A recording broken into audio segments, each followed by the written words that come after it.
Welcome everyone back to weekly weather updates, and in today's video we're going to have a look at the latest from the live radar, run through the weather warnings as we do have a thunderstorm warning that does expire later this evening, and then we'll have a look at the latest UKV, have a look at the precipitation and the temperature over the next 5 days, because it is actually turning a lot drier and a lot warmer. The thunderstorms and areas of rain we have around through today are going to be the last widespread wet conditions we're going to be seeing probably for the next 6 or 7 days, as we do see a big area of high pressure building in, with temperatures getting widely towards the high teens, if not low 20s, come the second half of this working week through to the weekend. Unfortunately though, it is looking pretty likely that the high pressure is going to be breaking down next Monday or Tuesday, and we are going to be seeing low pressure return.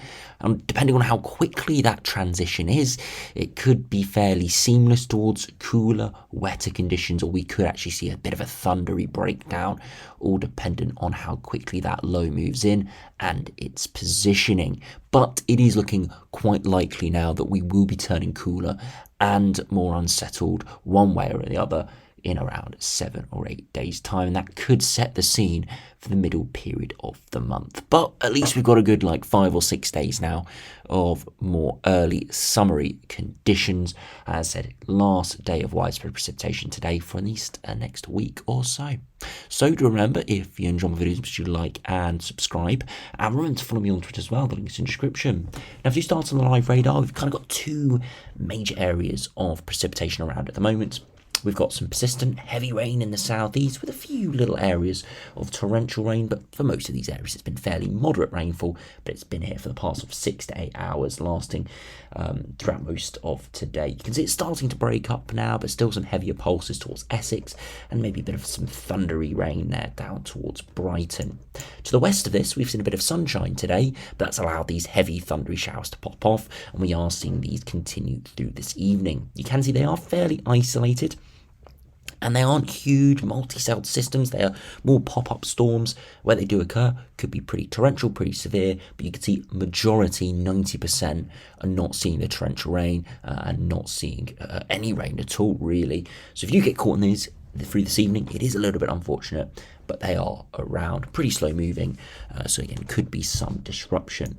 Further north and westwards, we are seeing more thunderstorms break out, but here you can see they're quite a bit bigger and they're a bit more multi-celled, especially some here across Yorkshire and into the central belt of Scotland. These again are going to last for the next few hours. We do have a weather warning in force until 9 p.m. this evening. Could still see more cells popping off, but I think the most likely scenario is what we're seeing on the live radar to be where the main sort of storms will be, sort of potentially intensifying, but mostly should be slowly dying away through this evening as the sun does start to set.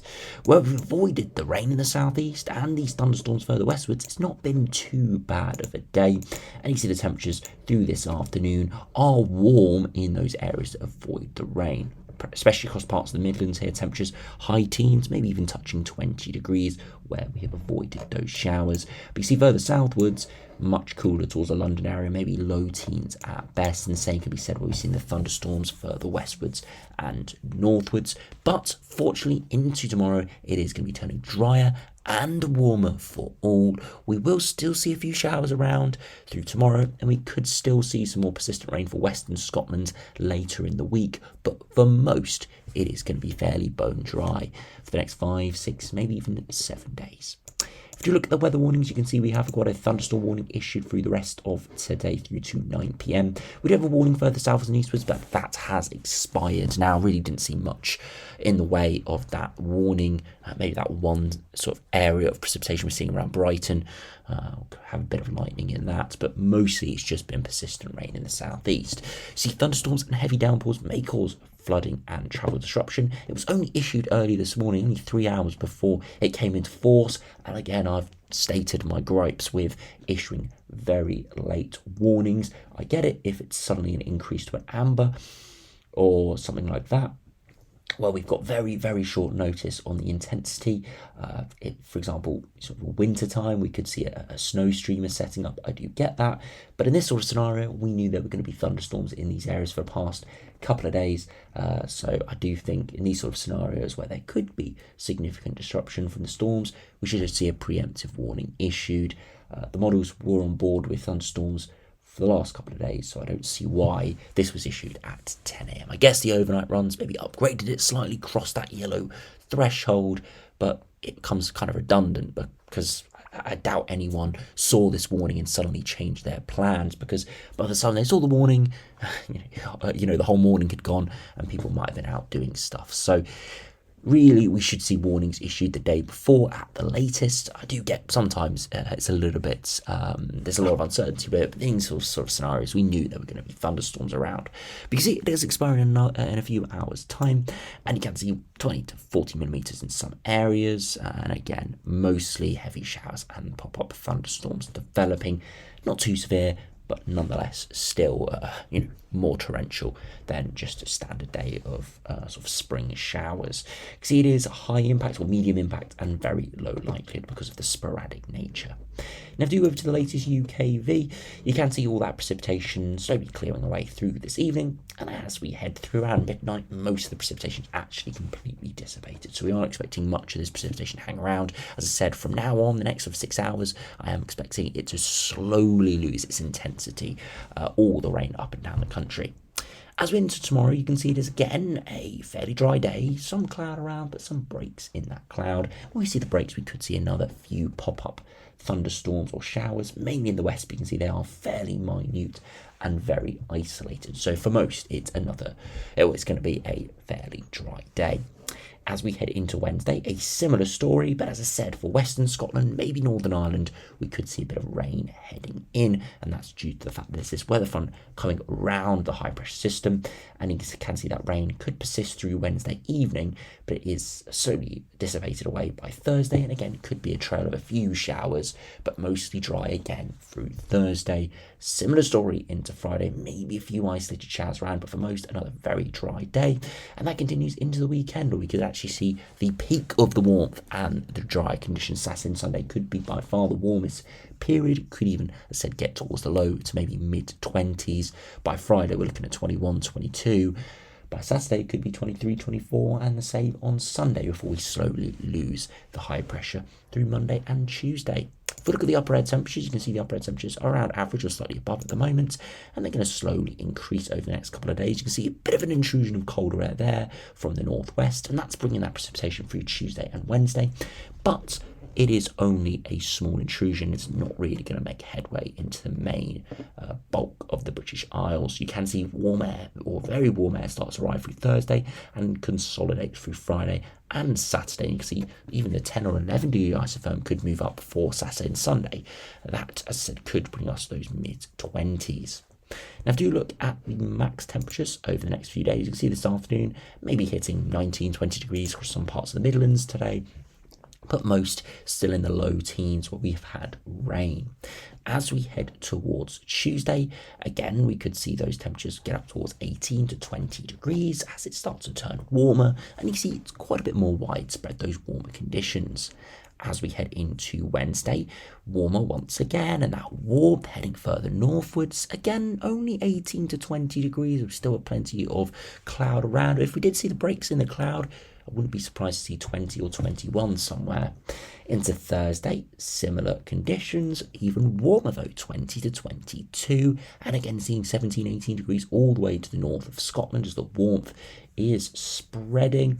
And as we head into Friday, similar conditions, you can see by the mid-afternoon, widely high teens, if not into the low 20s for many areas from the far south of England all the way up to Scotland, seeing 19 degrees, and the same can be said for the Republic of Ireland and Northern Ireland.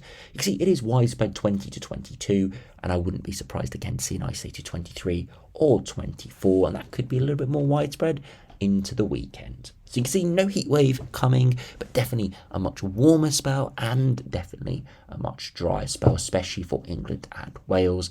So a pretty typical early summer sort of feel out there. But yeah, definitely going to be a big change to what we saw in the last couple of weeks of April, where it was very chilly indeed. Now, if you look at the longer range, see how long this warmer dry spell is going to last. You can see this low pressure system to our south bringing all the showers and the rain today, and it's slowly going to fill in through this evening into tomorrow, and high pressure is going to build in for Tuesday and Wednesday. We could see some precipitation in the north and west with that weather front, that wavy weather front that is losing its intensity coming into the higher pressure, and then see high pressure firmly controlled through the rest of the week into the weekend. As we head into Monday though, we start to see low pressure trying to push in from the southeast. You can see, the southwest. You can see here though, it's a bit of a sliding low coming up against the high pressure, and as it pushes to our south, it can actually develop quite a thundery pattern into next Tuesday. Again, it's all dependent on how quickly it moves in. Here though, we've still got warm air wrapping around on its northern edge, but we also have low pressure involved, so it could be warm, but it could also be pretty thundery indeed. If we go back to Tuesday, you can see the 2 meter temperatures are widely towards the 20 to 24 degree range, but we're likely to start to see showers and thunderstorms popping off. The Cape is pretty moderately high, which just shows you that there is the potential to see something even livelier next week. Again, it's typical as we head into the summer months, whenever we see warmer conditions, low pressure, it's always going to have a thunderstorm risk, and we're starting to see that here potentially next week as this warmer, dry spell does break down. But if we see a cleaner transition to low pressure straight off the Atlantic, then there won't be the mix of low pressure and warmth, and we'll probably just see quite a big weather front move through with some heavy rain, but nothing extreme. So it's kind of two scenarios here: sliding low, thunderstorms, and a slow breakdown in those temperatures, or more of a quick breakdown in those temperatures with a single weather front in off the Atlantic. Now, beyond that, if you go back to the European view, you can see the low pressure eventually pushes up from the north and kind of again spirals around and keeps a fairly thundery, unsettled pattern.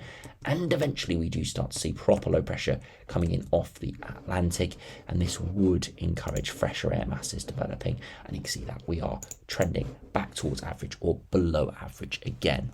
But you can see as we head back to the day 7 point, there's very warm air wrapped in, and this cold air is thrusted southwards instead of eastwards. And that means that we stay warm but turn unsettled and see thunderstorm development. Now, if you compare to the GM, again, high pressure building in this week, turning very warm and dry, and eventually low pressure pushing in off the Atlantic. And again, it slides initially, and it could give us, again, pretty thundery pattern. So the low pressure is further southwards, so it would mean the instability is further away. The air mass isn't quite as warm, so there's a little bit more of a dumbed down version than the GFS, but very similar, for eventually at day 10 we do see the fresher air masses properly break through. If you compare to the ECMWF, again high pressure building in, low pressure next week again breaking through off the Atlantic, but instead of sliding to our south, it just breaks in fully off the Atlantic, fresher conditions and more unsettled conditions. So you can see here it's a very sudden breakdown from very warm conditions to very cold. It's cold front sweeping through, and if you look at the precipitation, you can see it is just one singular wall of precipitation moving through. So again, most likely wouldn't be thundery. There could be some line convection along that, so might have to watch out for that, but it's not going to have a sort of thundery breakdown as such. It's more just going to be a big area of rain pushing in. So you can kind of see the two scenarios there. GFS definitely more for the thundery pattern. GM kind of in the middle, as it doesn't fully push the low pressure system in from the south, and the Eastern WF fully pushing it in from the west, in giving a very unsettled breakdown of the warmer spell, but not a particularly thundery breakdown. Now we see this breakdown on the latest ensembles. You see the big warming trend over the next sort of 5-6 days, and it turning very dry, especially for London here. You see though, next week, the 14th, next Tuesday, precipitation increases substantially and stays fairly high as low pressure gets involved, and you see the upper air temperatures do drop as well. So a breakdown in the warmth and an increase in the unsettled conditions with higher precipitation. Generally beyond that, the upper air temperatures stay around average or slightly above average, so it's not going to turn cold, but it's just not going to be as warm, and precipitation stays fairly moderate, which means potentially more of an unsettled spell arriving. 2 meter temperatures, you can see that upwards trend by sort of Thursday, expecting 20 degrees in London, and that's going to last all the way through to Monday. For Tuesday and Wednesday next week, could see a big drop off back towards the mid-teens. Again, the actual temperatures here aren't that cold next week, still mid to high teens, but with rain around, it will probably feel a little bit more miserable. And if we could look at the sea level pressure, you'll also see high pressure trending for the next 5-6 days, and then a big drop early next week as that low pressure system moves in. And finally, if we compare to the ECMWF, very similar, big upwards trend over the next 5 or 6 days, and then a drop off next week with, again, some very unsettled conditions arriving. So very similar there from both the sets of ensembles. So we could be looking at, again, another good 5-6 days of warm, dry conditions, and then some more thunderstorms arriving next week, setting up more of an unsettled spell during the middle of the month. So hopefully you enjoy the next 5, 6, 7 days of warmer, drier conditions. There will be some rain around. Hopefully most avoid that. Again, Western Scotland and Northern Ireland could be a little bit troublesome, at least earlier this week. But for all, it should be, we should see some decent conditions throughout the week. As I said, unsettled conditions returning next week. So if you do need some rain, do enjoy those thunderstorms, then watch out for next week as it could get pretty lively indeed. So anyway, thanks for watching. Hope you enjoyed. Subscribe if you're new, and I'll see you again for another video soon.